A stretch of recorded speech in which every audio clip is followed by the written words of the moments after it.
All right. We're back in Atlanta at the Global Podcast Studios. And we got a great show here for you today. We're talking all things cybersecurity, but today's topic is very timely. It's not just security in the school system, but it's cybersecurity. And we've all heard the headlines about cybersecurity attacks in businesses and in the retail sector. But we're going to talk about education systems. And we have the expert, the guru, the man, the dude, the Dos Equis man of cybersecurity live in our studio, Mr. Dewayne Hart. Welcome to the show.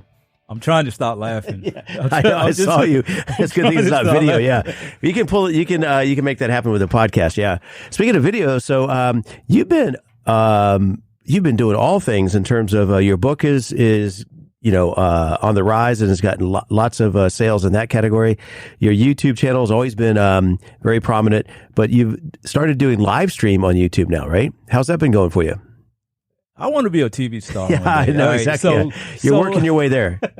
So these live streams are going well because they're designed to focus on helping people channel their careers in the cybersecurity market. You know, much of the conversations that we have about some of the solutions and some of the challenges and issues in cybersecurity with the technologies, you and I take care of those through the podcast. Right. Yeah. You're a cybersecurity guru. Yeah, I'm going to write a chapter in your book. I can't write a whole book about it, but yeah, I'll write from the user experience. And I got a name for that. All right, I got a serious name for that chapter. Does the hacker's hat fit? Oh, I like that. Yeah, because there's adjustable hat size. Do you get a custom one? You got my wheel spinning, but we got to stay focused here. Yeah. So we got a limited amount of time. Let's talk about, as I mentioned at the top of the show, this is about cybersecurity and the hackers, as you mentioned, in the school system.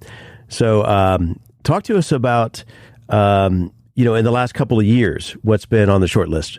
Well, so let's look at it from the high level. Okay. What does colleges offer to the community?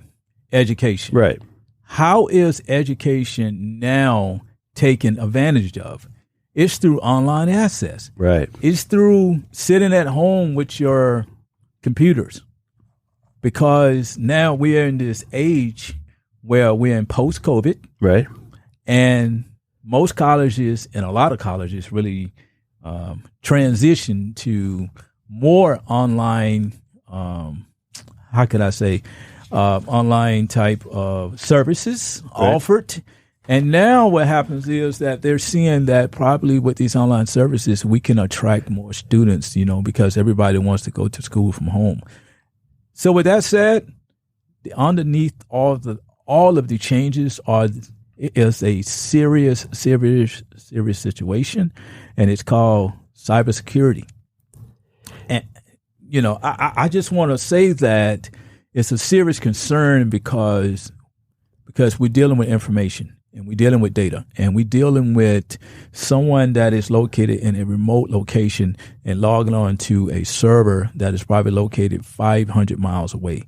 And in between that, we don't know who is, standing there or sitting somewhere with the laptop trying to intercept. Yeah, ready to attack. Yes. So you mentioned stats and some numbers. Let me give you some stats from a recent article here. So it's since the onset of the COVID-19 pandemic, most schools have returned to a fully integrated in-person learning environment. But for a lot of the damaging effects from those last couple of years, while we were all kind of being sent home and so forth, 67, according to this article, 67 separate ransom attacks impacted almost 1,000 schools and colleges, putting at risk personal data of almost 1 million students. That's pretty some scary statistics, right? It is scary. It's facts. Right. It's facts. But what I would like to say is that one of my talking points for cybersecurity is that let's just for a minute move away the type of organization or agency that we are dealing with. Let's just say if it's not a school. Right. And let's just look at cybersecurity, for what cybersecurity is all about. Let's just look at cybersecurity only. Okay. And if we do that, there are some standards that need to be followed, but you have to institute those standards across the different platforms. The different platforms are colleges, banks, hospitals, maybe your utility plants. Right. All right. So the foundation to cybersecurity should always be in place, but how you use them based on the technology that you have in place at these different platforms makes a difference on whether you fail or you succeed. Now with colleges, see, it's unique because you have a training environment and you have portals and you have online access. Right. And not all the students that are going through these programs are working in technology. Maybe only probably, I would say, about 10 to 15% of the students are studying technology. Exactly. So the other students are either studying business or some type of liberal arts and social and the basic math, reading, and so forth. But yeah, they're not in the technology space. Right. So they're not in the technology space. So what has to happen is that I always state this is that the cybersecurity mindset works in millions of domains. Right. And what the individual would have to do is to learn that the standard to making cybersecurity operate is to invoke a thinking process. And see, that thinking process is saying that, hey, we are in a school system, but there are standards we need to follow like everybody else follow. Right. Because what I hate the most about the cybersecurity industry is that there's always a conversation about which industry is hit the most. Right, exactly, yeah. All industries are susceptible. Okay. And the most important industry is your industry, whatever you're in. Yes. So no offense, but like if another industry, the retail sector, and if you're not in that space, it doesn't concern you. But if you're in the school system and you're responsible for kids, whether they're, middle school, because now computers are being issued to, elementary schools. We just think, not just high schools, right? Yes. Let me ask you this question. Who do you think is more susceptible in terms of cybersecurity within the school system, the high school or the college? I'll give you my viewpoint on it, see if you subscribe to it or not, right? So I think potentially you could argue both sides of this, but on one hand, the college, because they're more independent, there's no parents overlooking, and they're more likely to kind of use their school quote computer for other applications besides homework, what they should be using it for, right? Well, so they're more, and again, they're in a different mindset. They're not as mature.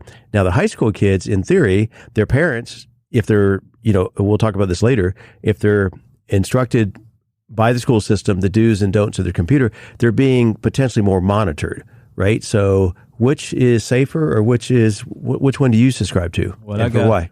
Well, I have two different things to talk about. One is digital parenting. Right, yeah. Digital parenting is focused on the younger group of students. Right. The second thing that I like to focus on is that who has access to the most data.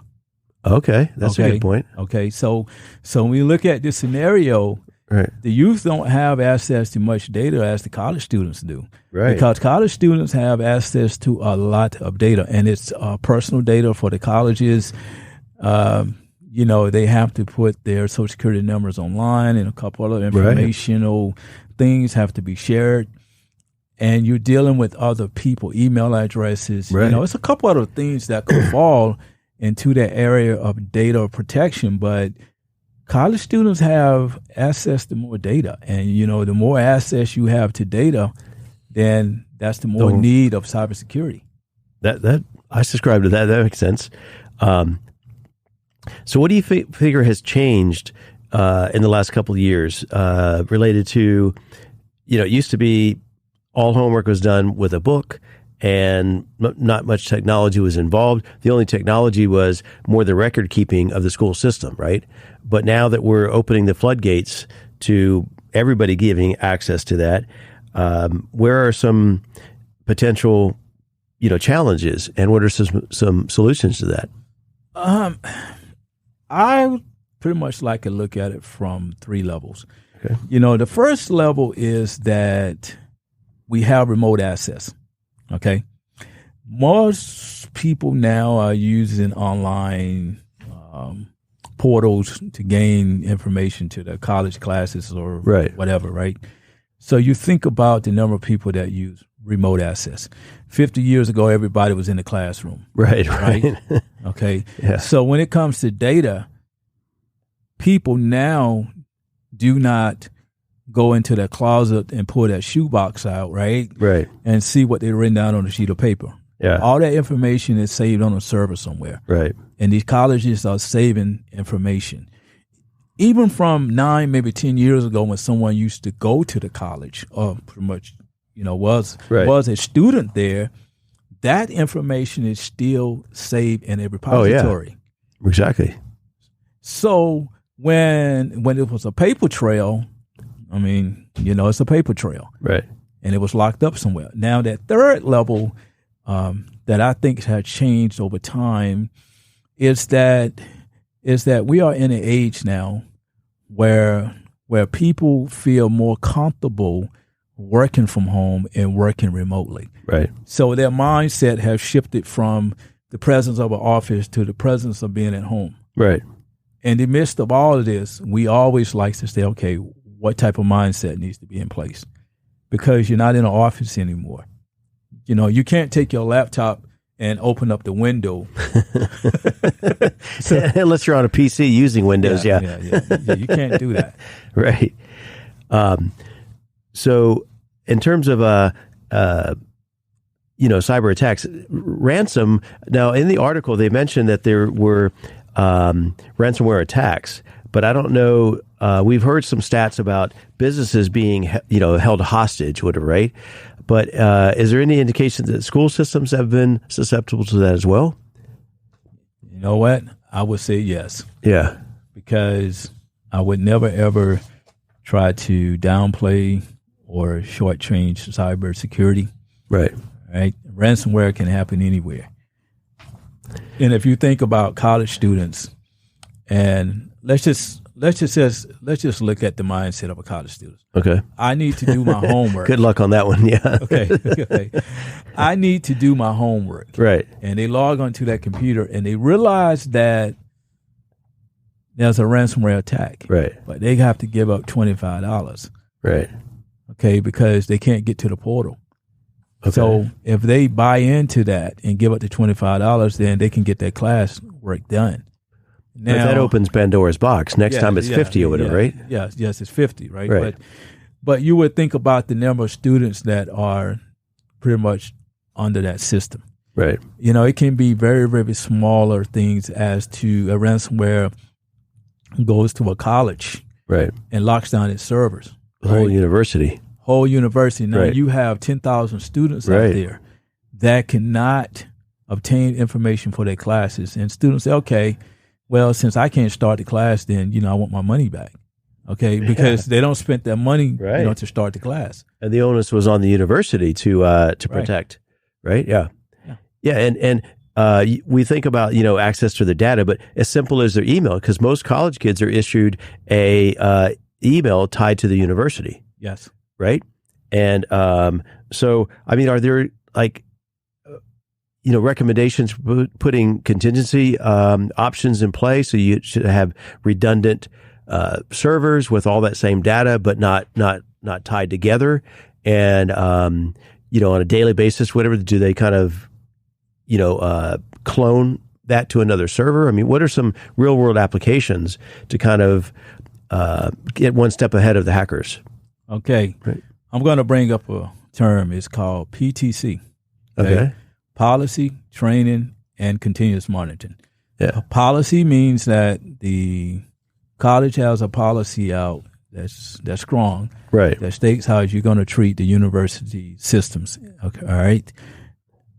2 is you have to train people on those particular standards. Right. Honestly.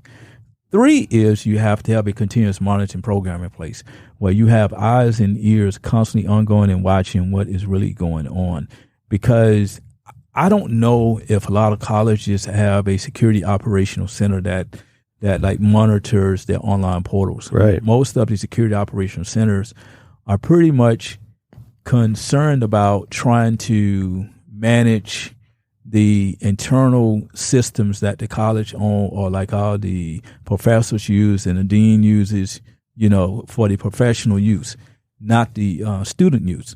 So the question goes, is that are these colleges really monitoring the students? Because if you think about a major college that actually has 10,000 students that are remote.